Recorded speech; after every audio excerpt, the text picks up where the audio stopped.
so we got the barbell RDL, one of the best movements for the glutes, the hamstrings, borderline the lower back as well, also known as the posterior chain in buzzwords. All right, so the main thing that we're going to look at here, we'll start with the stance. We want to stay hip width apart and keep the feet parallel. So the main focus is to keep the feet nice and flat throughout the whole movement. Those things. You'll find that as you start pushing your hips backwards, you'll tend to go onto the outside of your feet a little bit. So you want to close that off by getting your big toe and the knuckle underneath that big toe down. And then as you come up, it should even out. So visually, it should look like your feet are not moving at all. Next thing, we're going to look at the actual movement itself.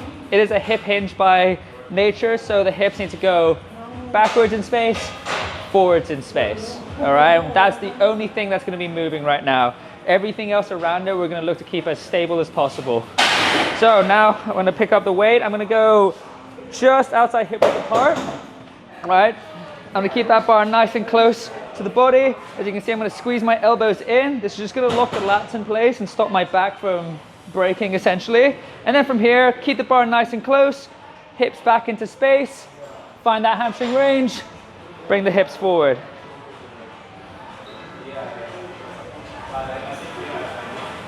And 5. Just watch the same thing but done by someone twice my size.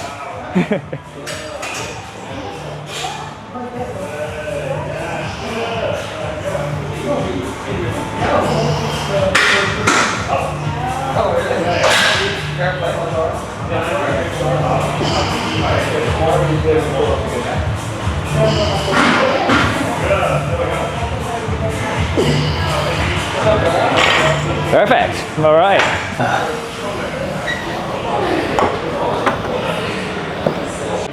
All right, so set number 2. I always find with warm-ups, at least from my side, that the best way you can do it is just pick the movement that's going to be your main movement of the day and just slowly build up. You can vary the tempo, vary the weight, and vary the range as well, just so I am, in my mind, the most prepared for the movement as possible. So I think I always see a lot of people just overcomplicate this, do like 50 different exercises before they even got to the session. By the time they get to their main movement, they're absolutely trashed. So I just find, pick whatever movement you're doing. Obviously today's an RDL, just slowly build up in weight and just rehearse the pattern. Alrighty, gonna hit this for 5.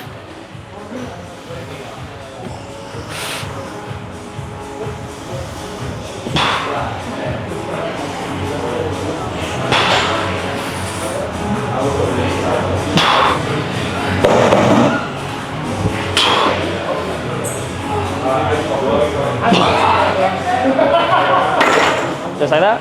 Nice. What are your thoughts, James? Warm-ups? Warm-ups. Yeah, very similar thoughts. I want to build to whatever the most weight I can shift with as good form as possible and not waste any energy on the sets prior to that. So technically it's called a warm-up set because we're getting warm, but it's more of a practice set.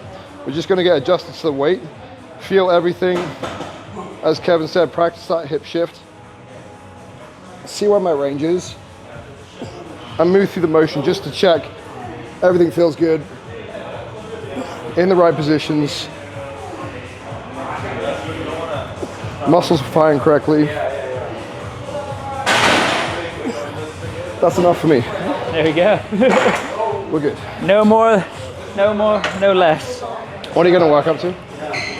I reckon I want to build up to a top set of 5 or 6. I reckon I could do 150, 160. Okay. So I'll do 140 next. Yeah, 140 next then. Yeah. It's just like a big part of the movement, don't you think? It's just like the actual rehearsing of the movement. You know? Every rep is like every movement is a skill. The more times you practice the skill, the better you get at it. You know exactly what you're trying to get out of it too. So that's why you do warm-up reps. All right. Yeah, I'll just go straight.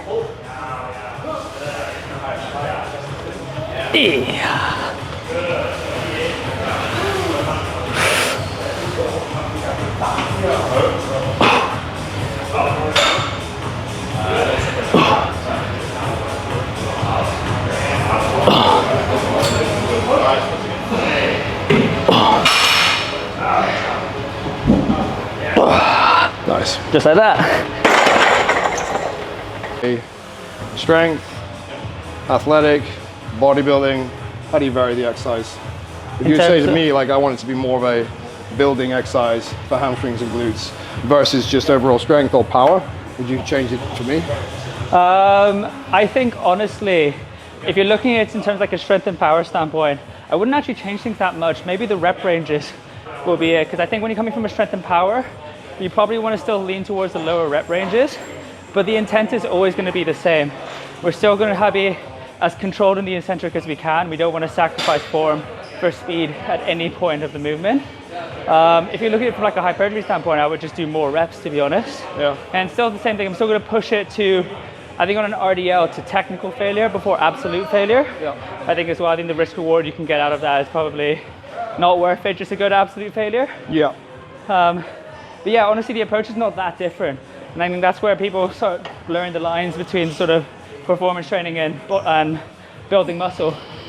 It doesn't have to be that different.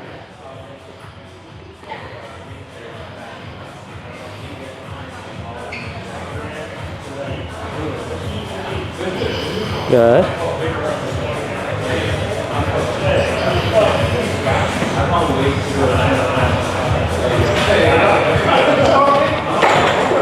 Nice and easy, that. Definitely made it look easier than I did. It feels relatively okay. I think I'm probably not going to have as much range as you do. Yeah. I don't have the best hip flexion, so I'll probably just stick to wherever my back isn't rounding at the bottom. That's my cutoff point. So I think Kevin's going to get right to the bottom. I'm going to be a bit shy at the bottom. Get to the floor, maybe. We'll see. If I didn't fly here to yesterday, I'll be to the floor. I go 1/6. This will be top set. You want to go the black one? No. I got this one. Oh, you got that one. Sorry. Yeah, it's okay. I got the black one now. Sorry. Which one you want? Which one is your preferred? I'll just go green now. It's on the floor.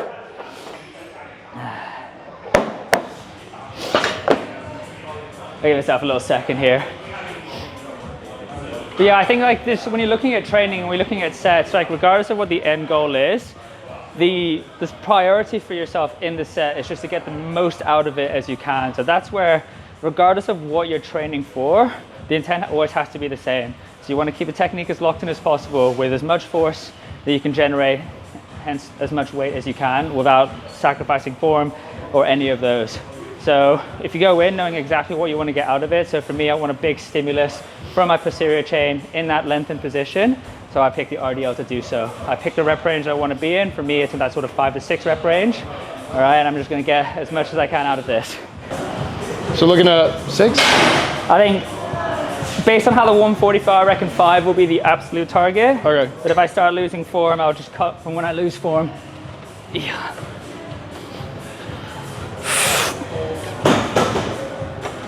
Ooh, I touched the floor there.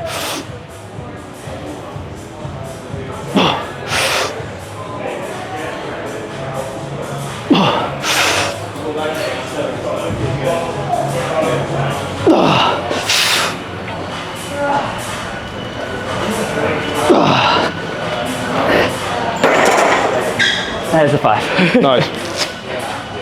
Ooh. I guess the head going that. Huh? I guess the head going. Yeah. Oh, that's good. So you hit the ground on the first one. Yeah. Was that intentional or just? Completely unintentional. Okay, yeah. I just dropped a little bit.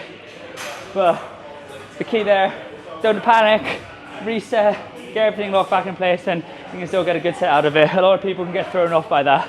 So just reset at the top, get your bearings, and then go back into it.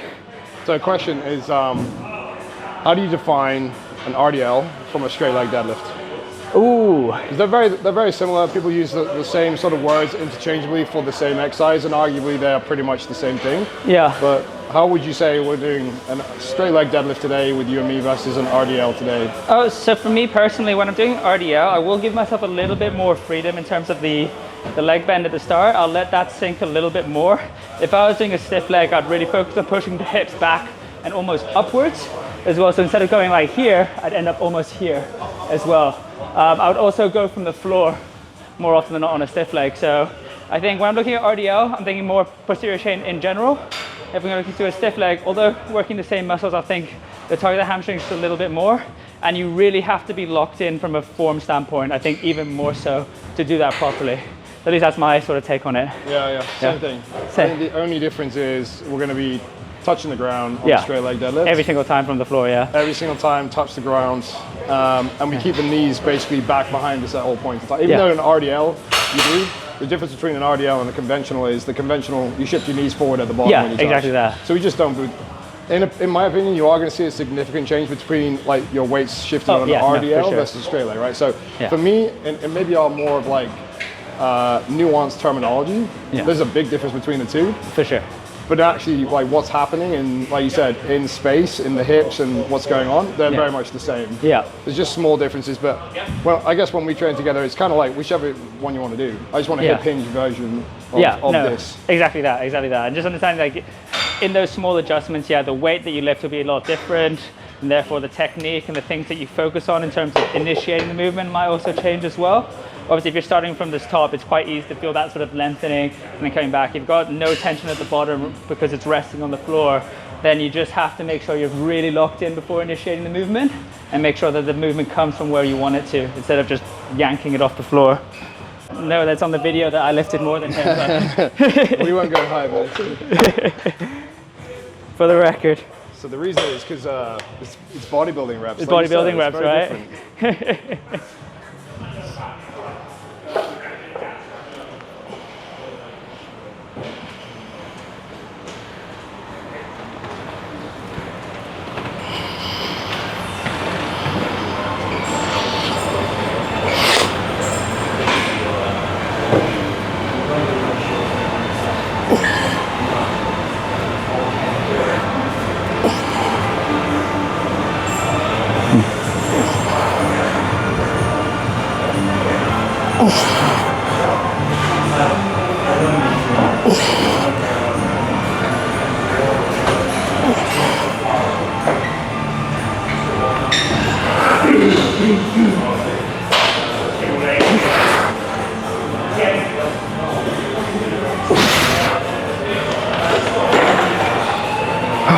Okay, so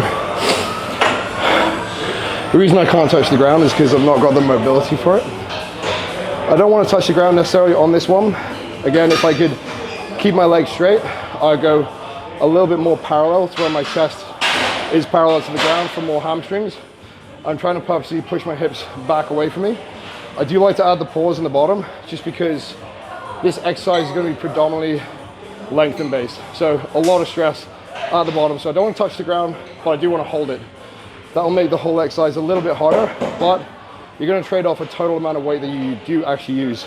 So my goal is to get that form with the pause at the bottom stronger over time. I don't want to change too much about like how many sets I'm doing per week, 1 to 2 max, and just get that stronger over time. That will generally do the job that I want. Yeah, I was going to say the one thing that you may have noticed the difference between us two in terms of the RDL is I'll probably take a little bit more time in between reps just to really make sure I'm locked in, especially when going for those lower rep sets. But if you notice James doing it, it was like a metronome pace. So there was always the split second pause at the top, but then he was straight back into it as well. Is there any reason for that? I think for me, I quite like to be in this position loaded, rather than coming out and then coming back in. I like to just keep the tension in a certain place. I think it's more comfortable. I definitely, if I wanted to get a couple extra reps, I can reset and go again without a doubt. But I think the bodybuilder mind is keep tension on for as long as you can before you need to take a rest to go back in. But that's the only sort of, there's no right or wrong. I think it's preference. I think it's the one difference maybe between the performance and the sort of bodybuilding style is just that consistent tension all the way through the movement, is that he's not locking out at the top as well. So that means all that tension stays on the hamstring and glutes. Here you can have that split second rest as well. So that's probably where the small differences start coming in. But interesting to note. All right, that's us, right?